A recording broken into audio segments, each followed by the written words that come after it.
Ladies and gentlemen, primarily gentlemen, because there's only a few ladies in this league, welcome to the Week 1 edition of the Commissioner's Corner, the official Michigan Ultimate Survivor podcast.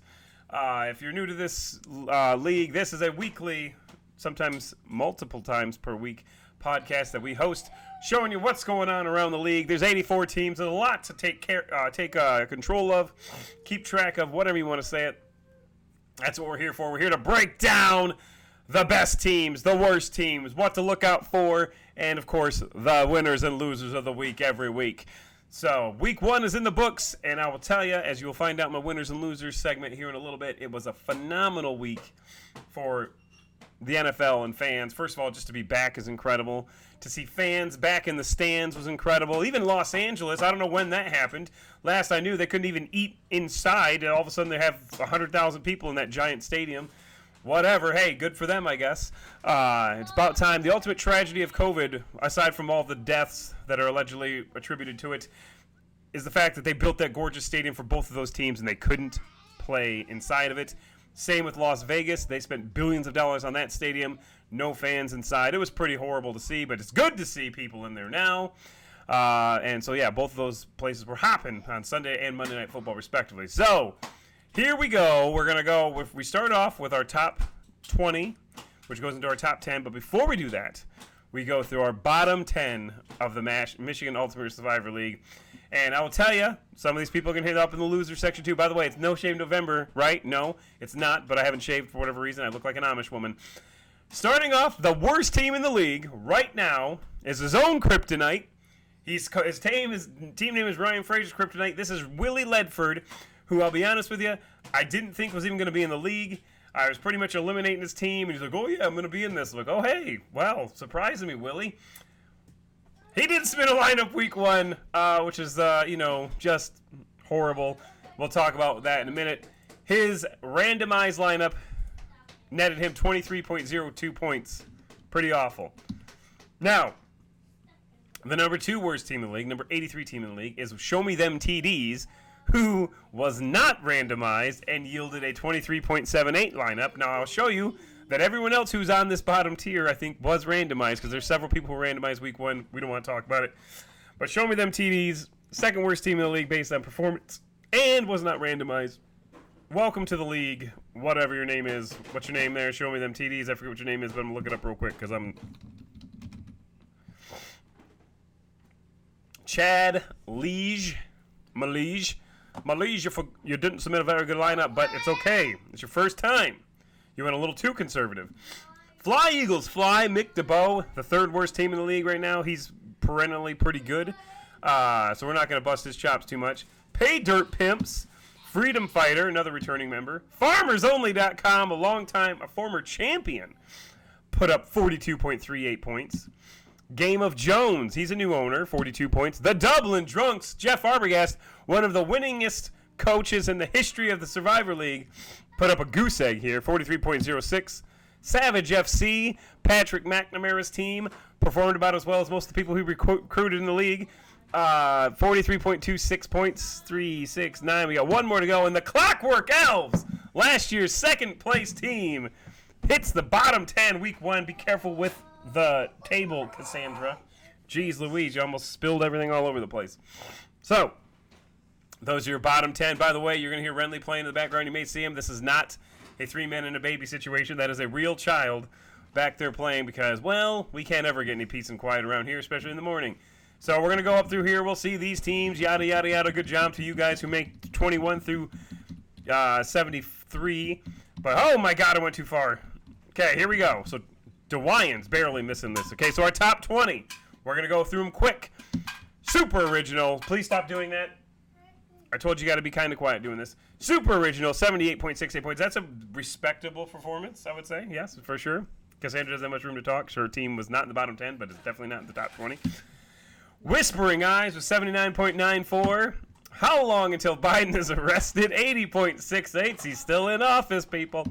Better bring your A game. Rob Jazerski not only upgraded his cellular network this week, he upgraded his performance, making it number 17 after week 1. Welcome to Verizon, Rob Jazerski. Let me ask you a question. I believe that is Tom Farmer's one of his teams. 83.02. Cloaco Kiss, that is Maddie Bradley, 84.28. One of the few women left in this league, by the way. There's a few. We got a new one, too, actually. Digger Phelps, he joined the league. I mean, he was there last year. He joined the league right at the last possible minute. I was like, oh, hey, you're back. Cool.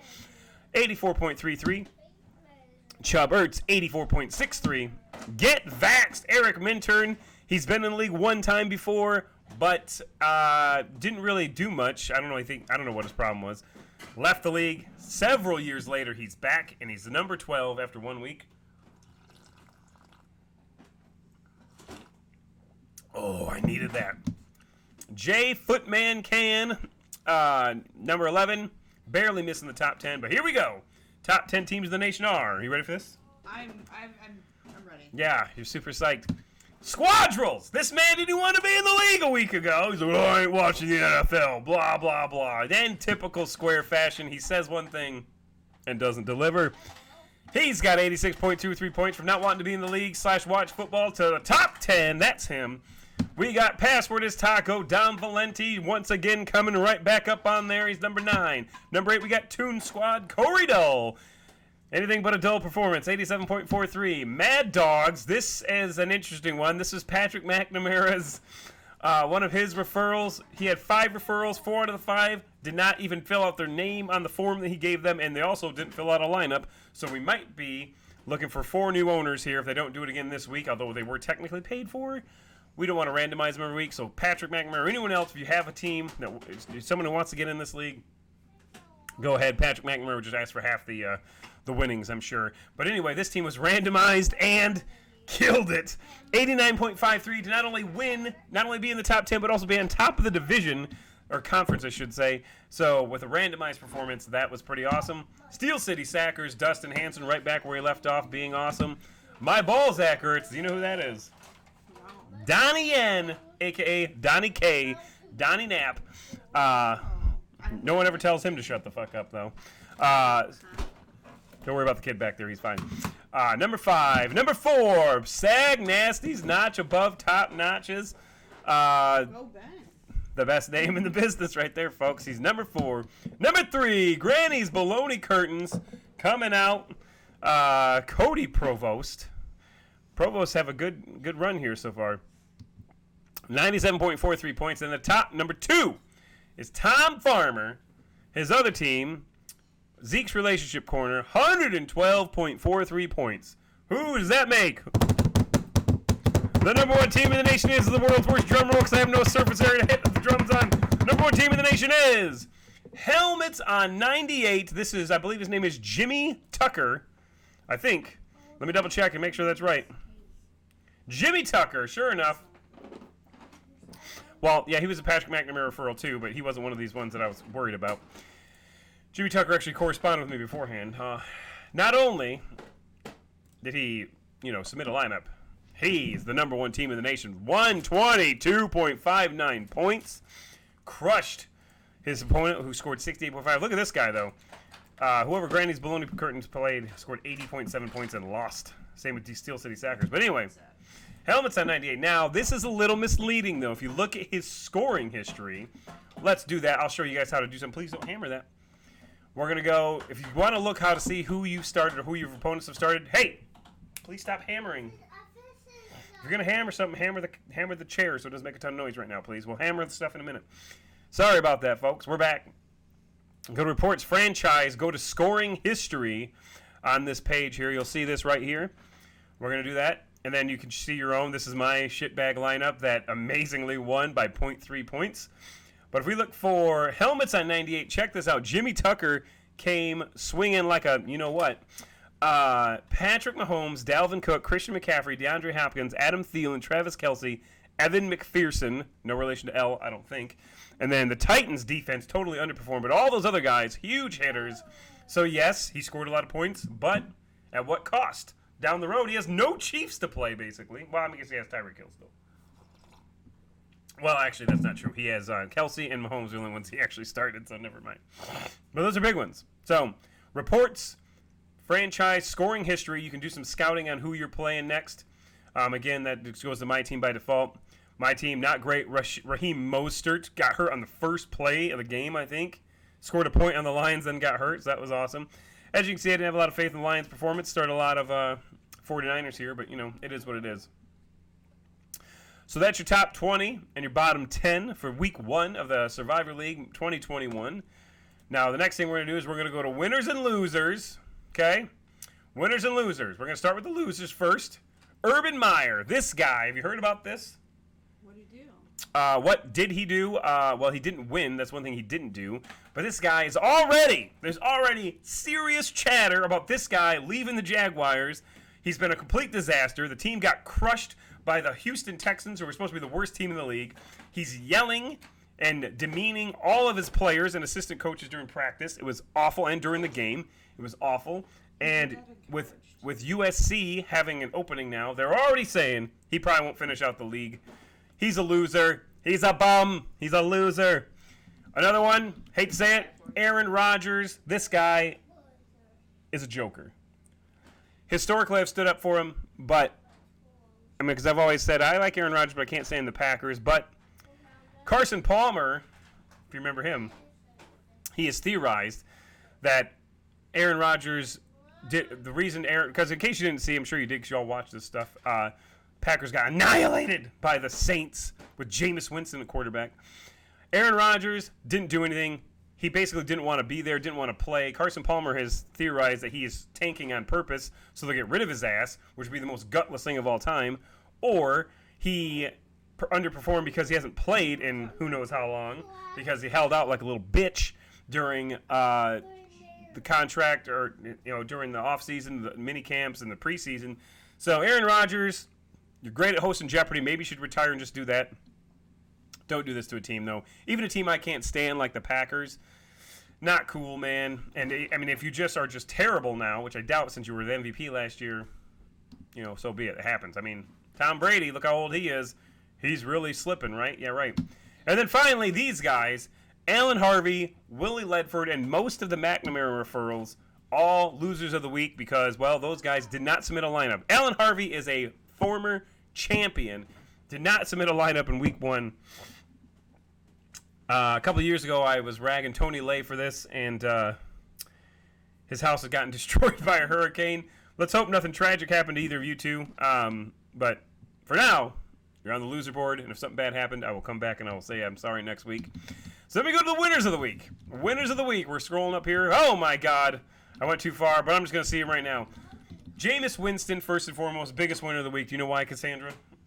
Because they beat a great team. They beat a great team. Well, they beat a team that had a quarterback who didn't want to be there. But Jameis Winston, people worried about him. He did score 5 touchdowns. Good for you. He did throw 148 yards. It has to be almost a record to have 5 touchdowns with that few passing yards. But hey, good for you, Jameis Winston. Michigan quarterback did fewer for yeah, but that's college. Matthew Stafford. It was good to see him play on a team that has a chance. It was good to see him play. And I'm telling you, I always complained about Stafford and his passing abilities. He misses a lot of open throws. And there was a couple this time, but he had a couple absolute gem bomb throws that were right on the money, including his first or second pass. It was like a 70-yard touchdown. It was incredible. So good job for you. Congratulations to you, Matthew Stafford. And finally, NFL fans in general, because realistically, in terms of the night games, Thursday night, Sunday night was good, but Thursday night was incredible. Sunday night was good, and Monday night was one of the best games I've ever seen. And those are all nationally televised. So for other nationally televised games, we won out. And not to mention, of course, just the regular games going on Sunday. But hey, that's pretty awesome. Looking forward. Here's what we got to do next. Our final thing we do is looking forward to the games of the week. We're going to hit the schedule button. And hopefully my Comcast is going to let this happen. We're looking over here. This is the category you want to look at over here. We're looking for ranked teams. Number 8, Toon Squad, taking on a lot of Vallada. Vincent Vallada, he's 1-1, but not ranked. Get Vaxxed, Eric Minturn, taking on the fabulous Baker Boys, who scored 80.73 points and lost. So not a ranked matchup there, but whatever. And then we've got a huge game here. Cody Provost taking on Pat Provost. And Granny's Baloney Curtains versus How Much Longer Will Liberalism Be Legal? The second mention there, 1-0, but not ranked.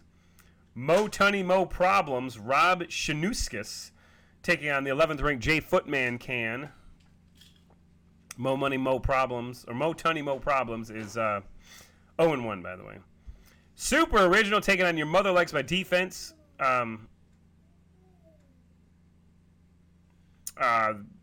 Who apparently won with that randomized performance, by the way. I just realized they won. That's why the randomizer works, folks. You never know, especially week 1 is a total crapshoot. Super Original is Paul W. Smith from the WJR Morning Show. He's taking on Your Mother Likes My Defense. Then we got, let's see what else we got here. Apache Chiefs, last year's Final Four attendant, taking on Maddie Bradley, number 15. Oh, God. Zeke's Relationship Corner is taking on Packers, who were randomized this week. So let's hope they get an owner in there. Otherwise, Zeke's Relationship Corner is going to be on to a staggering start. Low Hanging Fruit, they won, scored 74 points, taking on Rob Jazierski's 17 ranked Better Bring Your A Game. Cheechki, not one of the Columbine kids. Nick Harris, 0-1, 77 points. It's a good performance, taking on my ball, Zach Ertz, who scored 92 last week. Chubb Ertz, Dom Valenti 2.0, taking on Honolulu Blues. They're both 1-0. Winnie Cooper, 0-1. Scott Miller, that is the defending champion who changed his name, taking on Digger Phelps, even though Andy Plum is 1-0. And Winnie Cooper here is 0-1. That is the defending champion. Look out.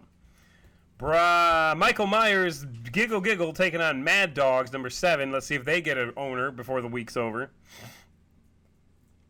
Pay Dirt Pimps, they're 0-1. This is Reed Osborne's new franchise. A Scott Miller referral. He's taking on How Long Until Biden is Arrested, number 18. Brady's backup, Young Cromwell, 1-0, taking on Let Me Ask You a Question. So 2 1-0 teams there. Helmets on 98. This is Jimmy Tucker, number 1 in the nation, taking on Freedom Fighter, who is Kevin Mr. Wilson. 0-1, only scored 42 points this week. He's going to have something to prove. Look out for that. Here's an interesting game. Sag Nasty's Notch Above Top Notches taking on the New Orleans Rock Chucks. This is a great game, even though they're not ranked. They did score 75.23 points, and they are 1-0. Savage FC, hopefully you do better this time, taking on number 19 Whispering Eyes. Steel City Sackers, Dustin Hanson. We seem to always be in the same conference, playing me this week. Providence Power 1-0, who barely won by the skin of their teeth. 0.3 point victory. We have no ranked versus ranked teams this week, which is kind of weird. Squadrels taking on Hockenstein. Hockenstein 1-0, so that's a big game. And then one last thing to note. If you notice at the end here, there are no ranked teams in this bottom column here, this bottom section. And why that is, folks, is believe it or not. You know what I'm going to tell you? No, I need to She does not know, and neither do you. You look through here, Lebowski Conference, conference by conference. Lebowski Conference, 3, 8, 12. Lazarus Conference, 9, 11, 15, 20. So they have 4 ranked teams. Burgundy Conference, 2, 5, 13, and 17. Spicoli Conference, 7, 14, 16, 18. Drebin Conference, 1, 4, and 19. And then Brody Bruce, 6 and 10.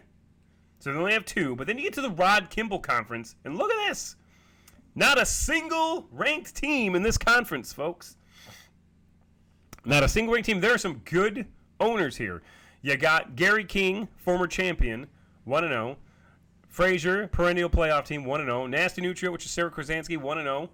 Always good. New owner, Larry Weinberg, 1-0. Then you've got, down here you got LP Rails, Jerry Bird. He's new, but he scored 74 points. Washington No Names, Brandon Stevenson, new, 0-1, 72 points. Brooklyn Brigade, it's my brother's team. He's actually in the league this year, 0-1, 67.18 points. Then you've got the bottom two, Team McLevin. I'm pretty sure he was one. I don't think he was randomized, actually. I think he was one that did submit a lineup.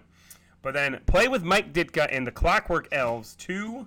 What'd you do? Oh, my God.